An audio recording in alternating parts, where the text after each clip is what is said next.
Hello, bachcho. Let's see this question. The question says the vertices of a triangle OBC are O 0 0 B minus 3 comma minus 1 C minus 1 comma minus 3.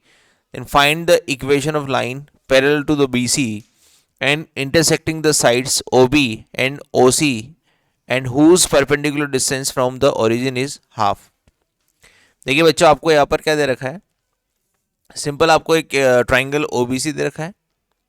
इस triangle OBC में आपको vertices दे रखे हैं O B C के. ओ आपको दे रखा है origin 0 0, B आपको दे रखा है -3 -1, सी आपको दे रखा है -1 -3. तो आपसे पूछा है find the equation of the line parallel to the BC.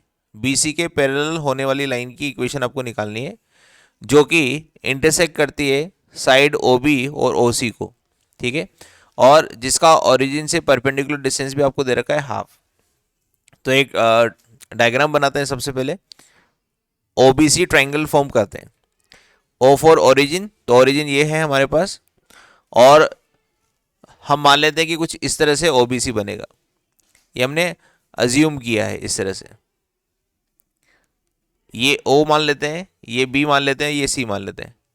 ऐसा नहीं कि फर्स्ट क्वाड्रेंट है, फर्स्ट क्वाड्रेंट नहीं लिया है क्योंकि यहाँ पर कोऑर्डिनेट के अकॉर्डिंग ये फर्स्ट क्वाड्रेंट में नहीं आएंगे. मैंने ऐसे अज्यूम कर लिया कि हाँ ये ओबीसी ट्राइंगल है हमारे पास.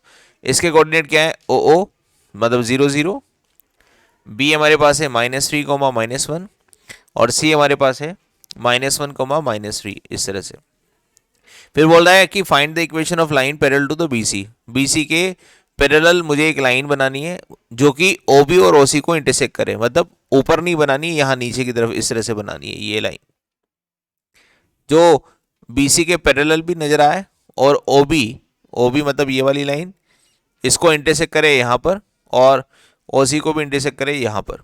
मान लेता हूँ कि ये इंटरसेक्टिंग पॉइंट पी क्यू है. इस लाइन का इक्वेशन आपको निकालना है जो शेडेड है इसका. और इसका एक चीज़ और बता रखा है आपको कि ये परपेंडिकुलर डिस्टेंस है ओरिजिन से, वो कितना है? हाफ. ये परपेंडिकुलर डिस्टेंस जो आपको दे रखी है हाफ दे रखी है. तो अगर मैं यहाँ पर इस लाइन को देखता हूँ तो ये कुछ नॉर्मल फॉर्म में मैं लिख सकता हूँ इसको. ठीक है, अगर मैं इस लाइन का और इस लाइन का स्लोप देखूँ तो ये दोनों आपस में 90 डिग्री नजर आ रही है. परपेंडिकुलर डिस्टेंस मुझे बता रखी है हाफ. तो इसका मतलब क्या है कि अगर इस पॉइंट के कोऑर्डिनेट हमारे पास कुछ है, जैसे कि बीसी का स्लोप मैं निकाल सकता हूँ ना. स्लोप ऑफ बीसी, सबसे पहले हम स्लोप ऑफ बीसी पर बात करते हैं. स्लोप ऑफ बीसी वो कितना आएगा? y2 minus y1 upon x2 minus x1. तो y2 क्या है हमारे पास? -3, और y1 क्या है हमारे पास? +1 है ना. माइनस माइनस प्लस हो जाएगा.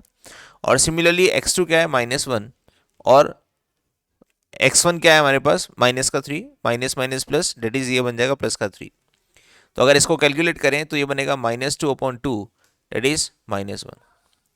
हमारे पास यहाँ से रिजल्ट आ जाएगा slope of B C equal to -1.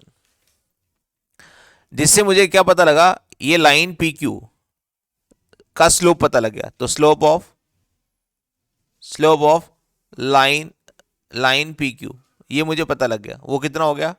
m equal to -1, क्योंकि यहां पर दोनों लाइन पैरेलल है. बिकॉज, लिख देता हूं reason, because line B C is parallel to line P Q. इसीलिए हम दोनों का स्लोप क्या लेंगे? बराबर लेंगे. अब स्लोप तो पता लग गया, बस मुझे क्या चाहिए? अब मुझे एक रिलेशन यहां से देखो, इस तरह से भी आप पता कर सकते हो. अभी यहां पर इस लाइन का अगर मैं नॉर्मल फॉर्म लिखूं, ठीक है, शेडेड लाइन पी क्यू का normal form of P Q, वो क्या हो जाएगा? X cos alpha plus y sine alpha equal to p. जहां पर पी क्या है? ओरिजिन से परपेंडिकुलर डिस्टेंस, जो कि आपको हाफ दे रखी है. अब इस लाइन का जो स्लोप पता लग गया ना, जिससे आप इस लाइन का इंक्लिनेशन निकाल सकते हो, ये थीटा निकाल सकते हो. बेसिकली आपको यहां पर क्या मिला हुआ है? आपको मिला हुआ है टेन थीटा इक्वल टू -1, क्योंकि मैं लाइन के स्लोप को टेन थीटा लिख सकता हूं. और टेन थीटा -1 कब होता है? जब थीटा कितना हो? 135 डिग्री. इसका मतलब इस लाइन का जो स्लोप है वो कितना हो गया? 135 डिग्री हो गई. Sorry, inclination. इस लाइन का इंक्लिनेशन 135 डिग्री हो गया. अब ये वाला एंगल क्या है हमारे पास? 90 डिग्री. ये वाला रिमेनिंग एंगल क्या हो जाएगा लीनियर एंगल से, ये हमारे पास रिमेनिंग हो जाएगा 45 डिग्री। टोटल समीशन होता है ना 180 डिग्री, तो यहाँ पर वो ये 45 हो जाएगा। ये 90 है तो ये वाला एंगल भी कितना हो जाएगा 45 हो जाएगा। तो अगर मेरे को इस लाइन, इसका नाम अगर मैं ओ आर दे दूँ ना, ओ आर, इस लाइन ओ आर का इंक्लिनेशन पता लग जाता है पॉजिटिव एक्स एक्सिस से जो कि 45 है, तो यहाँ पर अल्फा की वैल्यू तो मेरे को क्या पता लगी 45 डिग्री, और पी मुझे क्या दे रखा है हाफ दे रखा है। ठीक, तो मैं इस लाइन पी क्यू का नॉर्मल फॉर्म लिख सकता हूँ इस तरह से, x cos alpha plus y sine alpha equal to p. तो बस इक्वेशन लिख देंगे। तो यहाँ पर x cos 45 degree plus y sine 45 degree sine 45 degree equal to 1/2, equal to 1/2।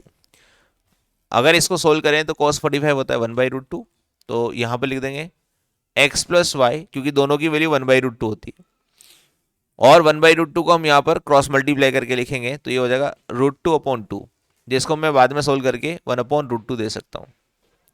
तो हमारे पास जो रिक्वायर्ड लाइन है ये पी क्यू, वो आ गई x plus y equal to 1/√2। This is our final answer of this question. तो की कॉन्सेप्ट क्या था कि जब दो लाइन पैरेलल होती है तो स्लोप बराबर होता है। पहला की कॉन्सेप्ट हमने ये यूज किया, स्लोप बराबर हो गया है ना, -1 के बराबर हो गया।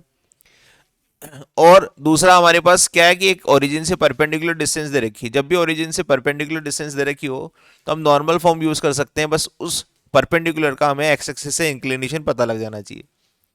तो स्लोप से हमने क्या निकाल लिया, उस लाइन पी क्यू का इंक्लिनेशन निकाल लिया, जिससे हमारे पास ओ आर का इंक्लिनेशन आ गया जो कि 45 डिग्री आया, जिससे मैंने नॉर्मल फॉर्म लिखी x cos alpha plus y sine alpha equal to p, जहाँ पी ओरिजिन से परपेंडिकुलर डिस्टेंस होता है, जिससे हमारे पास लाइन आ गई x plus y equal to 1/√2। Hope you understand this, best of luck.